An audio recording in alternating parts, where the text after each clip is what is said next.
প্রিয় ছাত্রছাত্রীরা, অনলাইন ক্লাসে তোমাদের শুভেচ্ছা। তো প্রথমেই তোমাদের যে ক্লাসটা শুরু করছি সেটা হলো পর্যাবৃত্তিক গতি। তো এমনি গতি আমরা জানি যে সরলরৈখিক গতি। পর্যাবৃত্ত গতিটা একটু ভিন্ন।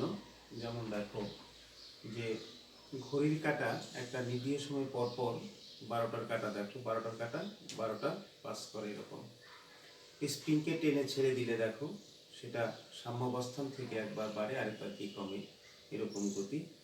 আমরা যদি সরল দোলক তোমরা জানো, সেটাকে যদি সুতায় বেঁধে একটু সাইডে নিয়ে ছেড়ে দেই, সেটাও দেখো পর্যায়বৃত্ত গতিতে একবার ডানে আরেকবার বামে চলতে থাকে।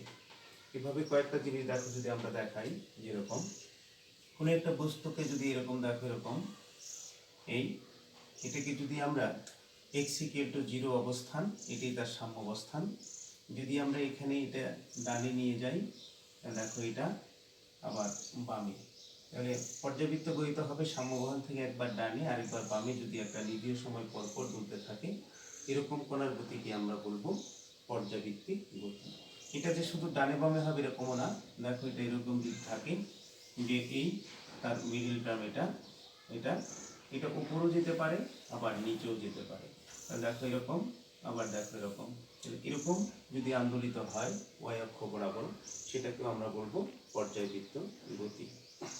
আবার দেখো এটা ঘড়ির কাঁটার গতিও হলো পর্যায়বৃত্ত গতি, এইভাবে আন্দোলিত হওয়াকে বলবো আমরা পর্যায়বৃত্ত গতি। এরকম পর্যায়বৃত্ত গতির যে উদাহরণটা তোমাদের দিলাম, প্রত্যেকটাই হলো পর্যায়বৃত্ত গতির উদাহরণ। আমরা এখন একটু গাণিতিক টার্মে চলে যাচ্ছি। তোমরা যদি ল্যাপটপে একটু দেখো পর্যাবৃত্ত গতিটা, তাহলে দেখা যাবে। আমরা একটু দেখতে চাচ্ছি, দেখো এরকম যদি দেখো যে এই যে দেখো পর্যায়বৃত্ত গতি, দেখো এই যে দেখো দোলকটা নিচে নামছে, আবার দেখো এই যে এরকম, আবারও দেখো এই যে এরকম, আবার দেখো এই যে এরকম, আবার দেখো এরকম। এটা কি বলা হয় কি পর্যায়বৃত্ত গতি। আমরা চিত্রে দেখলাম এরকম গতি হলো পর্যায়বৃত্ত গতি। এবার দেখো আমরা যদি দেখি যে পর্যায়বৃত্ত গতি সম্পন্ন কোনো একটা কণা সরণকে আমরা কিভাবে প্রকাশ করতে পারি, সেটাই তোমাদের আজকে ক্লাস দেখাবো। মনে করো এরকম আমরা একটা সার্কেল আঁকতেছি, দেখো এই হলো দেখো একটা বৃত্ত। বৃত্তকে আমরা 4টা ভাগে ভাগ করতে পারি, দেখো এরকম এরকম। দেখো এটা যদি সাম্যাবস্থান হয় x=কত 0, আমরা যদি এখানে বস্তুটা রাখি তাহলে এরকম, তাহলে এদিকে এটাকে যদি আমরা, এটা যদি সাম্যাবস্থান হয় এটাকে ধরি আমরা +a আর এটাকে ধরি আমরা -a, আর সর্বাধিক দূরত্ব ও হলো মূল বিন্দু। এখানে দেখো এটাকে যদি আমরা প্রকাশ করি, এই বিন্দুটাকে ই, এটা হলো এফ, এটা হলো জি, আর এটা হলো এইচ। একটা অবস্থান বৃত্তের। আমরা যদি বৃত্তকে কোণ পরিমাপ করি, তাহলে দেখো এখান থেকে এই পর্যন্ত এটা নিশ্চয়ই আমরা বলতে পারি এটা হলো π/কত 2। এখান থেকে এই পর্যন্ত এটাকে বলতে পারি আমরা পাই। এখান থেকে এখানে এটাকে বলতে আমরা 3π/কত 2, আর এখানে হলো কত পাই। এরকম বৃত্তকে আমরা 4টা ভাগে ভাগ করতে পারি।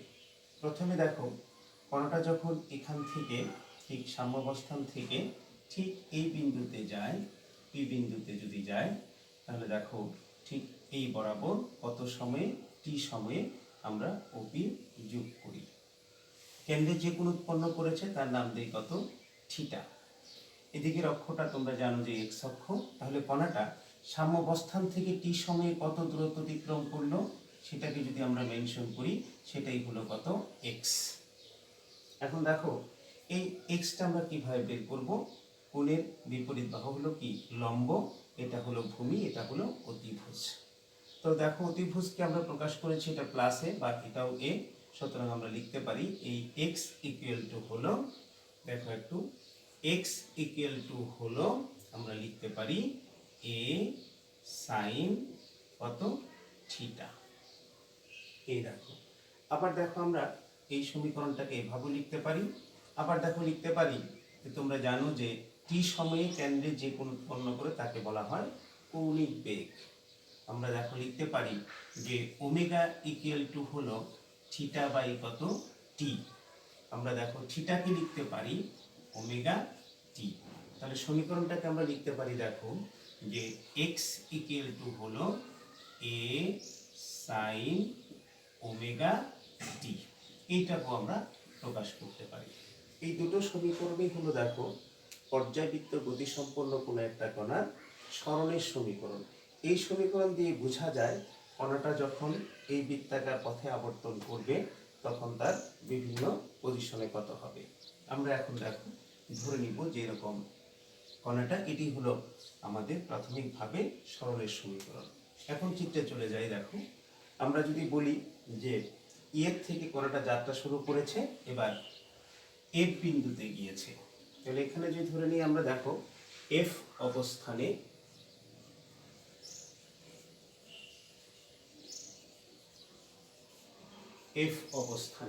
তাহলে দেখো এফ অবস্থানে যখন কণাটা যাবে তখন কোণের মান হবে থিটা।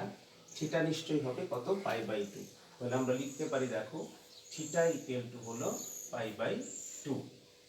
আমরা মূল সমীকরণটা পেয়েছিলাম x equal to a sine theta. তাহলে দেখো যদি বসাই আমরা এক্স ইকুয়াল টু হলো এ সাইন থিটা। থিটার মানটা হলো পাই বাই টু। তোমরা জানো 90 ডিগ্রির মান কত 1।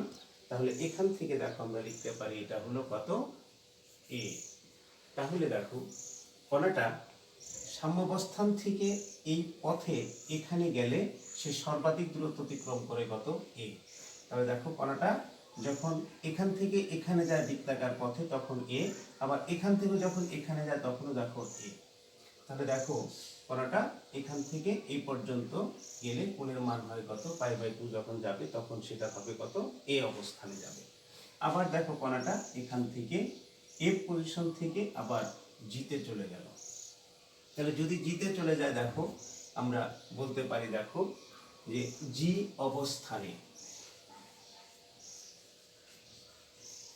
তাহলে জি অবস্থানে মনে রাখো যে থিটা ইকুয়াল টু নিশ্চয়ই কত পাই।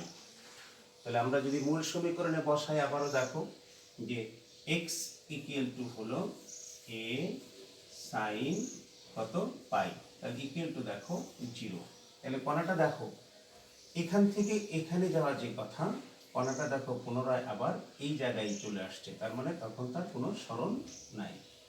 আবার দেখো কণাটা জি অবস্থান থেকে যদি এইচ অবস্থানে চলে আসে, আমরা যদি দেখি যে এইচ অবস্থানে, তাহলে দেখো এইচ অবস্থানে আমরা যদি দেখি তাহলে এইচ অবস্থানে থিটা ইকুয়াল টু হলো নিশ্চয়ই কত 3 পাই বাই 2।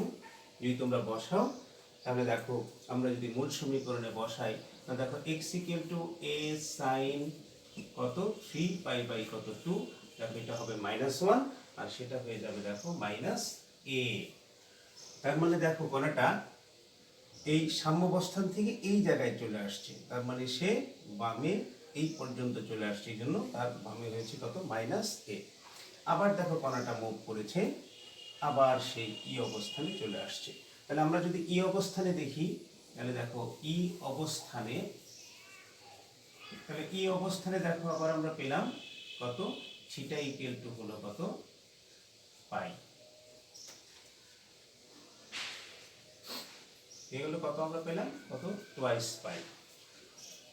তাহলে এখানে যদি আমরা বসাই দেখো এখন এই অবস্থানে, তাহলে দেখো আমরা লিখতে পারি যে x ইকুয়াল টু হলো a sin কত টুয়াইস পাই, তাহলে ইকুয়াল টু দেখো কত 0। তাহলে পুনরায় দেখো কণাটা আবার চলে আসছে কত 0-তে। তাহলে দেখো আমরা এখান থেকে শিখলাম দেখো যে একটা কণা বৃত্তাকার পথে আবর্তন করা মানে কণাটা সাম্যাবস্থান থেকে একবার ডানে আর একবার বামে, এবার যতবারই আবর্তন করবে সে একবার ডানে আর একবার বামে আবর্তন করছে, আমরা দেখতে পাচ্ছি এই সমীকরণ থেকে। তাহলে দেখো যে এরকম কণা ঘড়ির কাঁটা যদি একবার এরকম আবর্তন করে তাহলে কণাটা সাম্যাবস্থান থেকে একবার ডানে আরেকবার বামে আবর্তন করছে, এই জন্য আমরা এটাকে বলি কি পর্যায়বৃত্ত গতি। তাহলে বৃত্তাকার পথে আবর্তন করা মানেই সে একবার ডানে আর একবার বামে আবর্তন করছে, যা আমরা তোমাদেরকে দেখাইলাম এরকম। তাহলে আমরা বলতে পারি যে পুরা পর্যায়বৃত্ত গতি সম্পন্ন কোনো একটা কণার সমীকরণ সরণকে আমরা লিখবো। এখন দেখো x ইকুয়াল টু হলো a সাইন কত ওমেগা টি। আমরা x কে বলবো কণাটার কি সরণ, আমরা বলবো কণাটার সরণ। এ হলো, এ দেখো সাম্যাবস্থান থেকে সর্বাধিক দূরত্ব, সুতরাং এটাকে বলবো আমরা বিস্তার, এটাকে বলবো দেখো আমরা বিস্তার। তাহলে বিস্তারের সংজ্ঞাটা একটু দেখে নিই আমরা, যে সাম্যাবস্থান থেকে যদি কোনো একটা কণা সর্বাধিক দূরত্ব অতিক্রম করে তাকে বলবো আমরা বিস্তার। এই যে ওমেগাটি, দেখো এই ওমেগাটিকে বলা হয় দশা কোণ, দশা কোণ। কেন এটাকে দশা কোণ বলা হয়? দেখো তোমাদের নাক দিয়ে যখনই সর্দি পড়ে তখন আমরা বলি তোমার কি সর্দি লেগেছে, তোমার গায়ে টাচ করার পরে যখন দেখি কি তাপ, তখন তোমাকে বলতে হয় যে তোমার জ্বর এসেছে। ঠিক এমনি এই কোণের মানটা দেখেই বোঝা যায় যে পর্যায়বৃত্ত গতিসম্পন্ন একটা কণা কোথায় আছে।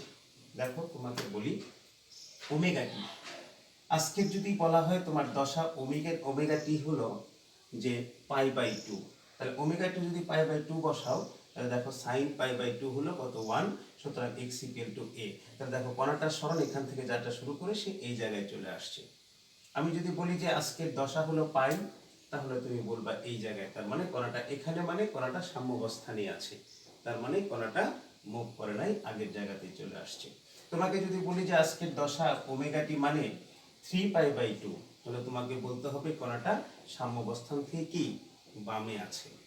তোমাকে যদি বলি আজকের দশা টোয়াইস পাই, তাহলে তুমি বলবা যে কণাটা আগের মতোই আছে। তাহলে দেখো এইভাবে আমরা মুভ করতে পারি। সুতরাং x equal to a sin omega t হলো পর্যায়বৃত্ত গতিসম্পন্ন কোনো একটা কণার সরণের সমীকরণ আমরা দেখলাম। তাহলে যে স্বাভাবিক সরণ আমরা যেমন ডানে বামে এরকম দেখি, কিন্তু পর্যায়বৃত্ত গতিসম্পন্ন কণার সরণকে প্রকাশ করা হয় x equal to a sin omega t। তোমরা বলতে পারো এটা কি কি, এটা দেখো ডানে এবং বামে উপরে নিচে হলেও আমরা লিখতে পারবো। তখন যদি একবার উপরে যায় আর একবার ডানে যায়, তাহলে আমরা লিখতে পারবো এটাকে y ইকুয়াল টু হলো a sin কত ওমেগা টি, আমরা এইভাবে লিখতে পারবো। তাহলে এই যে এই সমীকরণ দুটো আমাদেরকে যে বলে দেয় যে কণাটা একবার উপরে যাবে আর একবার কি নিচে যাবে। তাহলে এখান থেকে আমরা দেখলাম যে পর্যায়বৃত্ত গতিসম্পন্ন কোনো একটা কণার সরণকে আমরা লিখতে পারি x equal to a sin omega t এবং y equal to a sin omega t। তাহলে দেখো এখানে আসছে কি সাইন ওমেগা টি, মানে কে বলা হয় সাইন অপেক্ষক, সাইন অপেক্ষক। এটা কি cos দিয়ে লেখা যায় না? তাহলে কি আমরা cos দিয়ে লিখতে পারবো না? হ্যাঁ, এটাকে cos দিয়েও লেখা যাবে।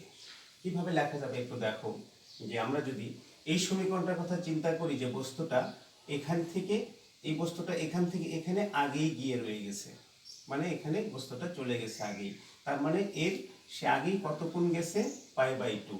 তাহলে আমরা যদি আরেকটু ধরি এখানে পি বিন্দুটা, তাহলে দেখো এখান থেকে এখানে সে টি সময়ে গেছে কত থিটা।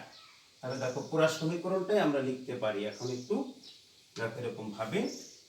এই সমীকরণটা যদি আমরা লিখি একটু দেখো যে এইভাবে, তাহলে আগেই দেখো এইটুক চলে গেছে, তাহলে দেখো আমরা y অক্ষ বরাবর বা x অক্ষ যেটাই লেখো, তাহলে যদি x লেখো x ইকুয়াল টু হলো, তাহলে দেখো আমরা লিখতে পারি a sin, আমরা লিখতে পারবো দেখো যে π/2, এইটুক আগেই গেছে প্লাস এরপরে দেখো এইটুক গেছে, আমরা শুধু লিখতে পারি দেখো ওমেগা t।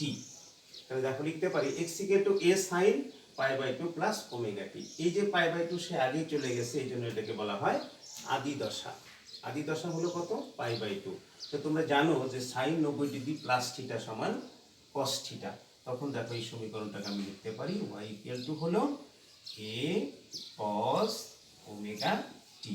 তাহলে আমরা যেটা জানলাম, অনুরূপভাবে আমরা y ইকুয়াল টু লিখতে পারি দেখো a cos ওমেগা টি। তাহলে যেটা হলো যে পর্যাবৃত্ত গতিসম্পন্ন কোনো একটা কণার সরণকে আমরা এইভাবে লিখতে পারি যে x equal two x equal to a sin omega টিও লিখতে পারি এবং x equal to a cos omega টিও লিখতে পারি। তো এই পর্যন্তই আমাদের থাকলো আজকে, যে আমরা শিখলাম যে এমনি সরল x কে যেভাবে প্রকাশ করা হয় y অক্ষ বরাবর x অক্ষ বরাবর, পর্যায়বৃত্ত গতিসম্পন্ন কোনো একটা কণার সরলকে আমরা প্রকাশ করতে পারি x equal to a cos omega t, অথবা y equal to a cos omega t, অথবা x equal to a sin omega t, y equal to a cos omega t. এরকম সমীকরণ উদ্দেশ্য হলো তোমাদের, আমরা দেখলাম যে এই কণাটা যদি বৃত্তাকার পথে আবর্তন করে তাহলে সে সাম্যাবস্থান থেকে একবার ডানে আর একবার বামে চলতে থাকে। এভাবে যদি বৃত্তাকার পথে আবর্তন করতেই থাকে তাহলে দেখো এরকম কণা সাম্যাবস্থান থেকে একবার ডানে আর একবার বামে পর্যায়বৃত্ত গতিতে চলতে থাকবে। তো আজকের ক্লাস থেকে আমরা এটা শিখলাম যে পর্যায়বৃত্ত গতির সরলকে আমরা x ইকুয়াল টু প্রকাশ করতে পারি a sin ওমেগা টি, বা y অক্ষ বরাবর যদি ধরে নাও তাহলে আমরা লিখতে পারি a sin ওমেগা টি, যা আমরা দেখলাম। আজকের ক্লাস তোমাদের এ পর্যন্তই। তো আমরা নেক্সট ক্লাসে দেখব যে পর্যায়বৃত্ত গতিসম্পন্ন কণার